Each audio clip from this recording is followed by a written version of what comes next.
you, Paulo Costa from London Against Troika, which is a Portuguese group in London. Regarding the working together, so we participated on a European-wide demonstration on the 1st of June, which was actually could have been a bigger one if it was actually called for some months before. So it was kind of hasty. But my questions would be about coordination at 3 levels. One is, from Alter Summit, is something being prepared for information about, regular information about what's going on in several countries, because there is some kind of difficulty, in my point of view, in getting information across all the countries about what is going on in each one. So it's kind of not aggregated, and it would be really helpful to have some aggregated information. Second, maybe it is going to be addressed in the next session, but I believe that we cannot build common relationship without having common actions. So I would be expecting for either a common strike or common demonstrations to be organized in the future, preferably still in 2013. I was wondering if this was discussed in the other summit. And the third thing is about political action. So as Philip was saying, there is always the question about what is, if the fault is the government or the European Commission's. And I think the European Commission is trying to saying that it's nothing with us, it's all with the government, and I think they have to be accounted for, and they haven't so far. So I was wondering, since the European Commission is responsible, the European Parliament is, the European Commission is accountable for the European Parliament, and there were representatives in the other summit, members of the European Parliament, if they have considered taking the European Commission responsibility on the crisis on under the Parliament and having a kind of motion against the European Commission. Thank you very much. Hello. My name is Marie Leinen. Can you hear me? Hold it down. Keep it down. Yes. Yeah. My name is Marie Leinen. I'm a Trotskyist posadist, and I come here in the hope that all the political organizations of the left are going to find a means of expression, and that there will be a structure by which all ideas will be considered at such meetings as these and others. I think we are in a war. The comrades have quite expressed it quite well. There is a catastrophic situation, a catastrophic crisis of the system, which is now inherent to the system and will not be resolved until the system is brought down, and that the act of free trade, which was passed at the G8 recently, free trade with Europe, is in fact an act of war which forms part of what has been described as an attempt at the total privatization of Europe and the submission of Europe to the United States and the dollar. And I think we have to consider as an important fact that we are in a situation of war where most of the armies of the European countries are in wars, and that we are on the eve of a war which is being prepared as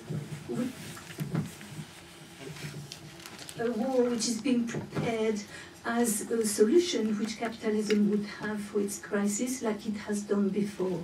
And therefore, for us, it seems to me the conclusion is there is a very rapid attack against us and quite a slow response from ourselves because, as was said, there is a great fragmentation. And so we are, in fact, in a great hurry, and there is not going to be time to overcome the Labour bureaucracy, the Labour Party. Yeah, I'm going to wind up the problems with the question of Pame in Greece, or the Kurdish question, or Islamist questions. All these are capital questions which are going to require time, and therefore we have to deal as best we can with a certain speed, being patient with the development of the left and accepting a lot of interchange so that we can do the best to prepare in every possible way against the war that's coming. Thank you. Yes. Workers International.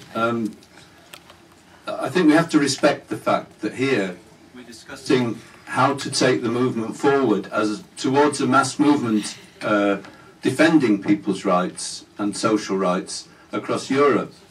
And I don't think there are any easy.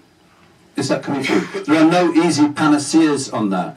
Comrades who get up and say, "Look, this is the one thing we should concentrate on. That's what you must go for." I think missed the point that we're talking about a mass movement in a situation where there have been real political catastrophes and breakdowns in the past behind us. A comrade raises that we should say no cuts. Look, we've had in this country, we've not been able to stop so far 20% of the planned cuts that the government, I don't think there's a single cut that's been actually implemented that we've stopped. Possibly. So to start by saying no cuts, you shoot yourself in the foot. We should say we're fighting cuts, we're fighting austerity, we're trying to mobilise a movement against it. But it's really ultra-left to pin that requirement right on it. The second discussion's on money. I think the best way forward for us is what's proposed by many of a people's audit. That we should look at how the debts have arisen, and we should look at what the real situation is, and not because millions of people have got to absorb this question that the system we're living under is a big problem, and they can only do it if they have time to allowed time to think and allowed time to discuss these questions. I don't think. I mean, questions of money are actually very complicated questions. And there's a long discussion on them and our movement going back to Proudhon. I don't think just nationalising money or whatever is going to solve the question. Let's go for what we said, a debt audit, and have a proper discussion about what should be done. Thank you very much. I'm just going to take two more, if there are anybody. One, two. Oh, sorry, you've spoken already. I'm not taking people twice. Okay, just Lindsay, and then I'm coming back to the platform. And I'll take it the platform in reverse order, so you can... I mean, I just wanted to make two short points. The whole question about no cuts, I think we should remember the core placard, which is a very popular placard, is actually a placard which says no cuts. The People's Assembly yesterday passed a resolution which says we're against any cuts, and it makes that very clear, and I think that should be the position of the anti-austerity movement. At the same time, I don't think it's right that we then say we won't work with any organisation which has people within it who are implementing cuts. We know this is happening with the Labour councils. Sorry. We know this is happening with the Labour councils in a number of places, and we know even with the Greens in Brighton, which I know is a very controversial question among the Greens, that the council there is attacking a group of workers in Brighton. So we have to say we're totally against these type of attacks, we're totally against these cuts.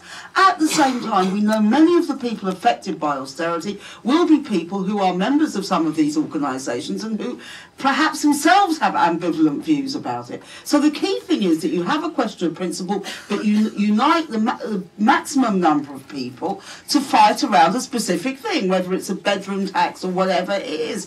And I think we have to be very, I don't think we should get into too many very complicated debates about what this means. It seems to me it's a fairly straightforward process. And some of these other questions, I mean, I thought Mick's introduction on the economy was very, very interesting. But as Mick will no doubt tell us, this is an incredibly controversial question, you know, what causes economic crisis, you know, even among left economists. It's not that everybody's agreed about these. Now, we can debate these things, but when it comes to action, we have to unite around specifics and get the maximum number of people to defeat the austerity. Thank you. I'll allow the platform speakers 3 minutes before I ask them, and start with you, Felipe, to respond to the discussion. Thank you. And I have my train back to Brussels at 5, so I will have to leave you, not because it's not interesting, but at 4 o'clock I will leave. I apologize. Some answers, obviously not to all speakers. The very first speaker spoke about Islamic solutions to crisis. Let me give you my opinion. I think on debt, by example, but on every subject, I think the question is not if the solution is a socialist one or an Islamic one or I don't know what. I think the question is it a good solution for the workers and for the people? And can you back this solution because you are Islamic, or because you are a socialist, or because you are a trade unionist, or because you are a feminist? And I think we have not to claim for each one its own solution, but to look for common solutions that can be fight for from different bases, from faith movements, from trade unions, from social movements. And so I would avoid, if I can say my humble opinion, avoid to make comparisons between best socialist solution or best Islamic solution or I don't know what. I think we have to find solutions to go over the ties of neoliberalism and of capitalist solution to Europe, and to find solutions that can gather a lot of different movements. There is an important discussion here on, do we need one single subject? That's what you said as a member of Unite, and you gave the proposal of nationalizing the money. Or do we need a lot of subjects? In the Art Summit, we tried to have a short list. Finally, it was 4 chapters, I said in my presentation. Some days I dreamed of just one single, very strong, common demand. But other comrades drew my attention and other attentions to the fact that if we want to move people in the street and in the factories and in the movements, we need also to start with the issues people are living with: housing, health, job. And so, as a trade unionist, I can be convinced of the importance of the money issue, and you are right. But as I said, our single obsession is to change the power balance. And if we want to do so, and I will join the last intervention of the lady who spoke on the bedroom tax, I think if we want to change the power balance, our very political work is to clearly establish, I will finish this 1 minute more, clearly establish the link between, by example, bedroom tax and European policies, because people in the street and in the factories will move only on the basis of the reality they live. And my last word is for the Portuguese comrade. You are right on the need for coordination of information and of common actions. I was very short in my presentation, but we have proposals in the Art Summit for late October or early November, the European-wide anti-austerity day, and for early 2014, a day on money, on European central banks, other central banks, and nationalizing the money, as you said, and other proposals and actions. It will be difficult, but we think that that's what we have to do. Thank you very much. Thank you.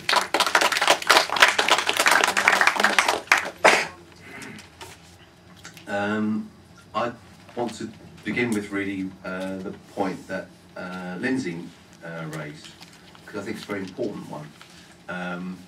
That is that our enemies organise on a basis of they have disagreements, but they're united in their actions. And that's how we need to organise. You know, we have discussions, we have debate, but I think we need to be clear that we have the maximum unity in the fight against all aspects of austerity, and I think that's absolutely correct. On some of the specific points that have been raised, one of the areas, although people want to sometimes take discussion down into various avenues about aspects of the crisis, one of the things we didn't really discuss is the issue of the banks. And I don't think it's particularly necessary to talk about nationalising money when there's not a single bank in the whole of Europe that would currently exist without the support of the state. And in fact, in many countries like this one, they've nationalised a good chunk of the banking sector because it failed. It failed when it was led by or owned by private shareholders. And that leads on to, I think, the analysis of where we're going to get to, what we need to do. Because James raised the point about, well, what do we want to invest in? Well, you know, we all pretty much agree, I think, you know, on what we need to invest in. We all want better education systems, we all want better health systems, we'd all like much improved transport systems. We certainly need desperately to invest in green technology so we reduce carbon emissions. And in all of that, we can create jobs and we can raise living standards for the overwhelming majority of people.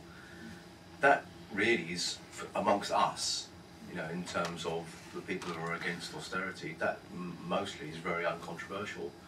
The issue is how are we going to do it? Where are we going to find the resources for it? And it's my view, it certainly wouldn't be the view of the economists against austerity, who, as the name suggests, are united on being opposed to austerity. But it's my view, as you know, as a socialist, as someone who writes for social economic bulletin, is that those solutions are what's required, i.e. what we used to be called in recording Tony Benn, what used to be called in the Labour Party Clause 4 used to be the means of production. We need to get some of the means of production from them and into our hands in order to direct the economy. And because we already own a swathe of the banks, and because we give them licenses and they can't operate without us, etc., and because the ECB provides liquidity, all that's required is to take some of those resources. There's €2 trillion sitting in the banks, in the books of commercial banks, uninvested, because profits accumulate and they aren't investing. We could use that to finance the recovery. Thanks very much. Okay, Chris. Two comments. One on the question of the rise of the right, which is clearly a very serious problem across the continent in different ways. It seems to me that this issue has to be addressed at a number of different levels. One is the kind of initiative that Paul talked about, which is a kind of anti-fascist network of organisations and action. But also, I think some work needs to be done on it, because it's clearly something more than just the rise of fascist organisations. For example, in France, the development of the movement against gay marriage involves, I think, an alliance between far-right groups, sections of the more mainstream right, and so forth, which is actually something new emerging. I think there's other examples of that, and I think this needs to be analysed, and it needs to be seen as part of the wider crisis, as Mick was saying. And you know, clearly one thing it raises is the question of whether the left can itself generate alliances that are broad enough, high profile enough, and serious looking enough to be able to kind of draw around it the discontent, and to give people some hope, to be honest.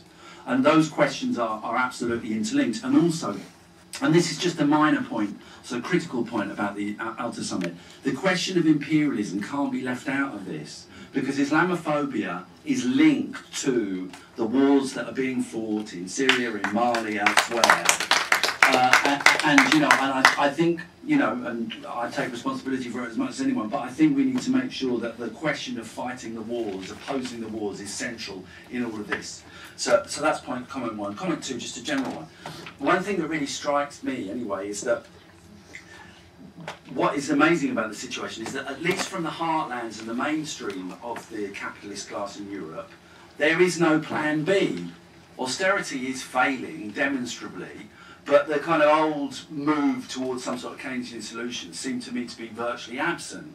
And so I think what we're faced with is a situation where social democracy, the real values of social democracy, in terms of the mass movements and mass consciousness, are on a collision course with the European elites. You know, and that is actually a new aspect of the situation that has emerged over the last 10 or 15 years. And that means that the main thing the movement has to do, the main priority the movements and the left have to do, is to find ways of reaching out to those people who in the past have looked towards social democracy but are now feeling completely betrayed or alienated, and how can we draw those people into mass movements, into our movements? That seems to me to be the task, the strategic task number one. And I think it's right to say that we can do that essentially.